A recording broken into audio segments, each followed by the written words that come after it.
Olá, tudo bem com vocês? Sejam muito bem-vindos a mais um Inspire e hoje realmente eu estou muito satisfeita, muito feliz de estar entrevistando uma pessoa chamada Susan Correia, que há tanto tempo a gente tem tentado organizar as agendas para uma entrevista e estava um pouco difícil, mas hoje finalmente deu certo e a Susan vai contar um pouquinho da história pra gente, né? De como ela está aqui em Londres, o que ela faz e um pouco da história de vida dela. Susan, seja muito bem-vinda ao canal Inspire. Eu que agradeço. Agradeço o convite, agradeço vocês virem até aqui. Foi um pouco difícil, mas a gente conseguiu finalmente a data que casou entre a minha agenda e a sua para a gente fazer essa entrevista.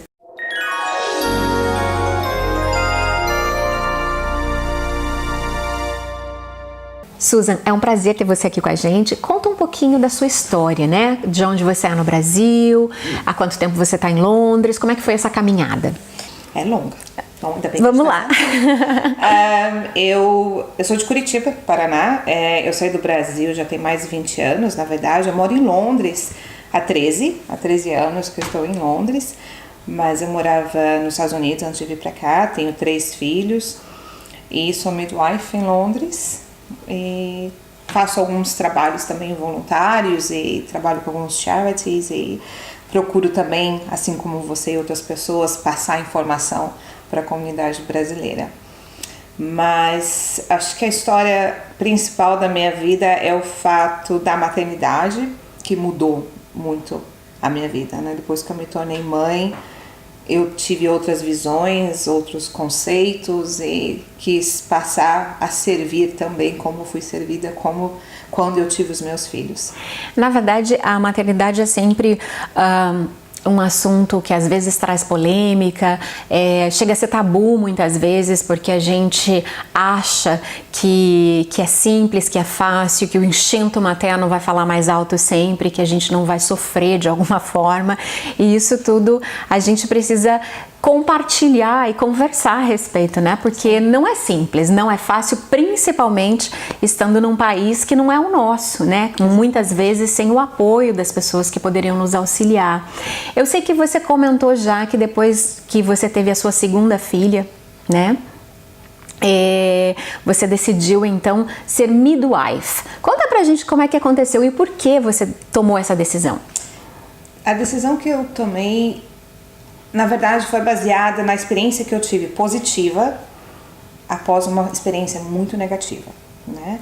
Então, eu tive meu primeiro filho, eu estava nos Estados Unidos, eu engravidei nos Estados Unidos, morava, era casada lá, e fui ao Brasil para ter meu filho devido àquela coisa de morar sozinha, não ter família, querer o aconchego, querer a ajuda da família quando você tem um filho, porque o que eu sempre falo, o filho não vem com um book, não vem com um livro, né? Não vem o manual. Então, quando o filho nasce, a gente fica, e agora? Apesar de eu ter tido experiências com crianças e cuidei das minhas irmãs, mas não é a mesma coisa. Com certeza. Né? Então, eu tive uma experiência muito difícil, muito traumática, me deixou traumatizada a ponto de eu nunca mais querer ter filho. Eu sofri todo quanto é tipo de violência obstétrica que uma mulher pode passar durante o parto. Subiram em cima de mim, me deixaram sozinha, tive uma episiotomia, eu tive infecção, foi um horror a ponto de eu ter depressão pós-parto e falar, nunca, se ter filho, ser mãe é isso, eu não quero mais. Então a minha experiência foi tão negativa que eu falei, nunca mais eu quero parir, nunca mais eu quero ter filho, se for ter filho eu vou adotar, esse era o meu conceito. E, lógico, né, a gente deve bater na boca, a gente nunca deve falar nunca, porque o destino leva você para caminhos diferentes. E eu me separei, vim para Londres, conheci o meu esposo, casamos, ele não tinha filho. E, obviamente, que ele chegou para mim e falou, eu quero filho, e agora? Me vi numa situação super difícil, porque eu não queria mais filhos, eu já estava decidida a não ter mais filhos, e ele queria filhos. E com muita conversa, autoajuda e terapia e tudo que você possa imaginar, eu aceitei ter mais um filho.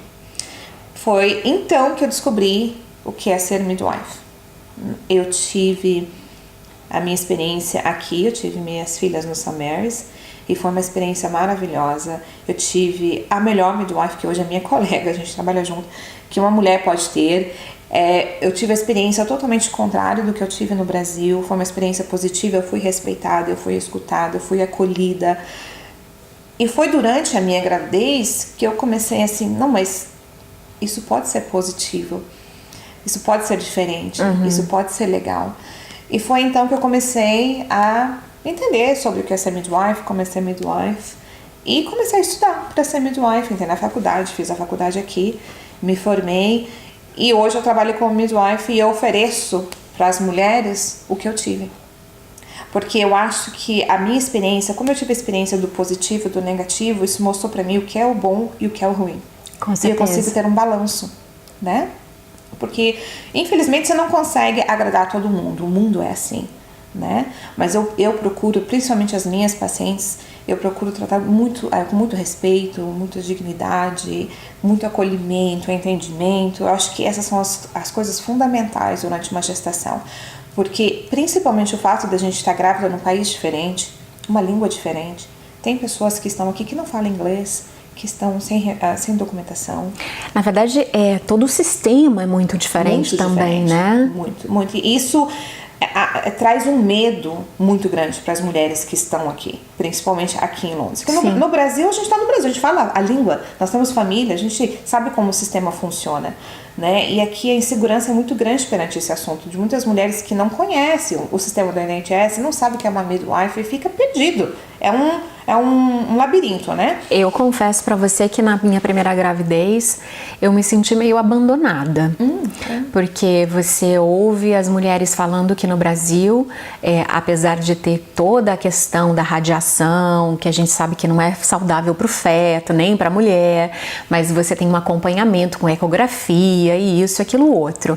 E aí, de repente, aqui você tem uma consulta e uma ecografia na 12ª semana, e aí eles só vão te ver de novo daí 2 meses. Aí você pensa, e o que eu faço nesse meio tempo? Aonde está o meu apoio?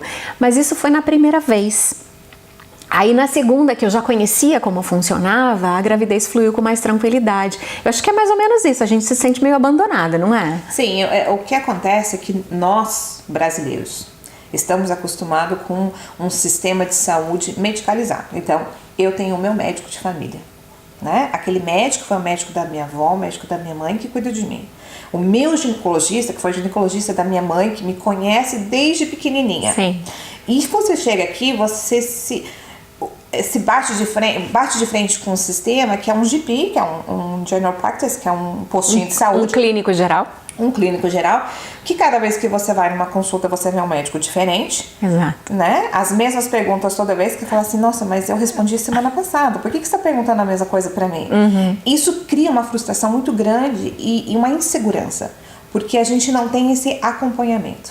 Então, é normal as mulheres se sentirem abandonadas. Sim. Entende? Porque o sistema do NHS, apesar de ser um sistema muito bom, eu falo, é muito bom, não é perfeito. Sim. Nunca vou falar que é perfeito, porque não é. Primeiro, é um sistema público de saúde, tem as suas carências, os seus problemas. Sim. Né? E na gravidez, durante a gestação, tem muita coisa que ainda falta. Como, por exemplo, uma mulher ter a mesma midwife durante a gestação toda. Nossa, isso seria fantástico, porque Seria aí fantástico. você tem a tua referência, não é? Exatamente. E isso não acontece. Alguns hospitais em Londres oferecem esse tipo de serviço, mas para casos específicos. Casos de mulheres que sofrem violência doméstica, ou casos de mulheres que têm algum tipo de doença, como por exemplo HIV, né? Que elas precisam de um acompanhamento mais específico. Entendo. Daí ela vai ter a midwife dela. Caso contrário, é assim, você vai numa consulta, você vê na próxima consulta você vê outra, entendeu? Sim. Você nunca tem aquela continuidade, e isso gera muita insegurança pra mulher. Muita. E pra mim também foi assim, eu não conseguia entender. Porque eu lembro que quando eu engravidei da minha segunda filha, e eu fui no GP pra falar que eu tava grávida, e eu tinha feito o exame de farmácia em casa, Sim. sentei na frente do meu médico e falei, olha, eu fiz o exame de farmácia e deu positivo. Ele, então você tá grávida. Ele começou a mexer no computador, mas como assim, você não vai fazer o exame de sangue? Ele, não. Eu falei, não, mas você tem que fazer o exame de sangue pra confirmar a gravidez. Ele começou a rir e falou assim, mas você já fez o exame de urina? Eu falei, sim, mas no meu país a gente faz de sangue. Ele, seu país aqui é Inglaterra. Então aí que começou aquela coisa, gente, mas é tudo diferente. Né? E você fica insegura, é normal você se sentir insegura. Mas acho que a partir do momento que você passa pela primeira experiência e aí depois você entende como funciona, a tendência, né, na verdade, pelo menos aconteceu comigo, é me sentir menos insegura, porque aí você vai buscar informação, você vai conversar com outras pessoas. Eu sei que eu ouvi muitas pessoas com experiências negativas aqui sobre gravidez e aí quando vinham me falar alguma coisa negativa, eu dizia, por favor, não me conte. Porque você fala para uma mulher grávida que tá para ter um filho, que você teve uma experiência negativa, é a pior coisa que você pode fazer para essa mulher, né? Então, na verdade, se não for para fazer com que ela se sinta melhor, não diga nada, porque a sua experiência é uma e a dela pode ser outra. Eu, apesar de algumas coisas que aconteceram no meio do caminho, para mim foi tudo bem. E, infelizmente, para algumas mulheres, não ocorre da mesma maneira. Eu queria que você falasse um pouquinho, Susan, pra gente, se é só essa comparação que existe com o nosso sistema, ou se, de uma forma geral, as mulheres aqui que não sejam de origem brasileira também sentem um pouco de dificuldade, porque às vezes a gente acha assim, não, é porque a gente tem o costume de ver de uma outra maneira, mas sendo daqui, digamos uma inglesa ou alguém que já vive aqui há muitos anos, elas também têm essa carência, você sente isso? Existe uma carência muito grande de pessoas de fora daqui, as não inglesas, né? Então, no caso, polonesas. As polonesas são muito parecidas com as brasileiras. Elas ficam, mas como assim você não vai fazer um exame? Como assim você não vai fazer uma ultrassom? E eu vou te ver de novo, você é minha midwife, que elas têm isso na Polônia, né? A Alemanha também tem. Olha só. Né? A Dinamarca. Então tem muitos países na comunidade europeia que você tem a sua midwife, você tem o seu médico e o pré-natal ele é um pouco mais medicalizado, que é totalmente desnecessário em alguns casos, né? Então não é só o brasileiro, porém o brasileiro, nós brasileiros, a gente tem essa coisa de, por exemplo, não sair do GP sem uma receita, né? A gente sai do GP sem uma receita.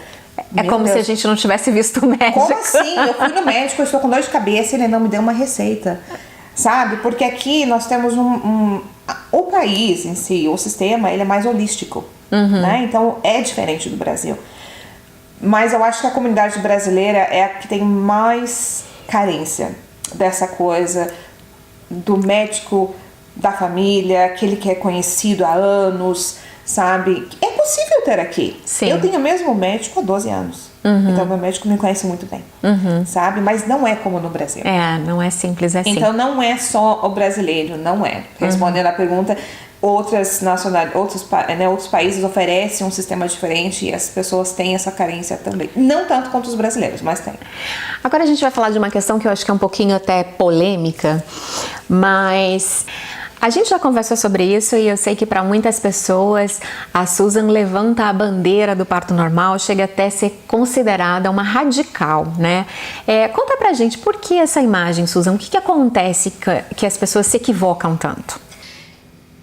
Olha, é uma questão bem polêmica, eu já tive muitos debates sobre esse assunto e eu acho que tem uma certa, como que eu posso colocar isso? É uma imagem errada da minha pessoa profissional sobre esse assunto. Por quê?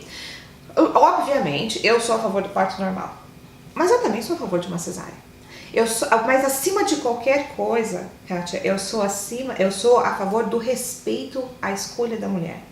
Uma escolha que seja baseada em informações verdadeiras, sólidas, em estudos científicos e não diz que me diz.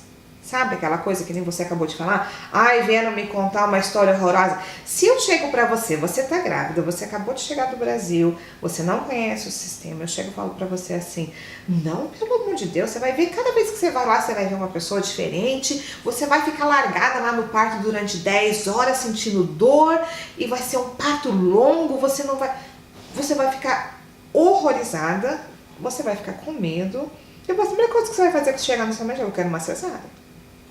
Não é? Claro. Porque assim, você não tem a informação correta. Então assim, eu acho que as mulheres aqui, todos os debates e grupos que eu já participo, quando falam, a Susan ela só é pró ao parto normal. Eu não vou mentir, que eu não vou falar que eu não sou, porque é verdade, eu sou. Mas pelo motivo de que eu sei que é o melhor para a mulher. Mas não é melhor para todas. Nós somos todas diferentes. O que é bom para mim não é bom para você. E acima de tudo tem que haver o respeito. Né? Então, assim, se uma paciente chega para mim e fala assim, eu quero uma cesárea acima de qualquer coisa, eu não vou encaminhar ela para o médico já para marcar uma cesárea. Eu vou primeiro tentar entender o porquê que ela está fazendo esse pedido. O que tem por trás desse pedido? Tem um trauma? Tem um medo? Aconteceu alguma coisa na sua vida que faz você ter esse medo do parto normal? Porque eu lido com pacientes que foram estupradas, abusadas como criança. Então isso para elas, o parto, é reviver aquele trauma, entende? Então assim, para que a gente vai fazer uma mulher dessa passar por um trauma maior? Vamos marcar uma cesárea.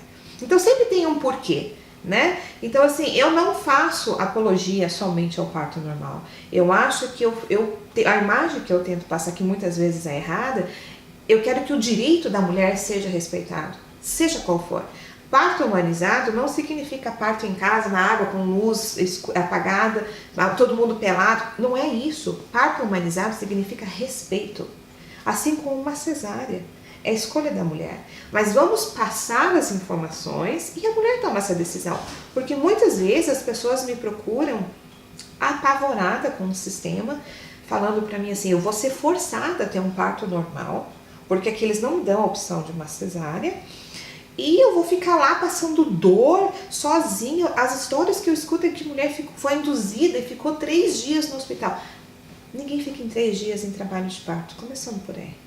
O bebê não resiste, né? Então, essas informações, que são as informações erradas, que as pessoas recebem e cria esse mito, esse medo, né? Então, o que eu procuro fazer é passar a informação para a pessoa, a informação correta, e baseada nessa informação você faz a sua decisão. Não, mas acho que pode ser legal ter um parto normal, ou realmente não é para mim, eu não consigo me ver passando por essa situação, né? Então, a minha ideia sempre foi passar a informação. Porque, na verdade, quando você tem informação, você se empodera. Exatamente. Você decide. Eu sei por mim, porque me permitam contar um pouquinho da história. Quando eu cheguei aqui, 2 meses que eu estava em Londres, eu comecei a cuidar de uma bebê. E quando a mãe dessa bebê me contou que ela tinha tido a menininha numa piscina no meio da sala dela, eu falei, misericórdia. Que povo atrasado, pensei comigo, né? Que isso, gente? Isso é coisa da minha avó, né? Eu não passava pela minha cabeça que isso pudesse acontecer.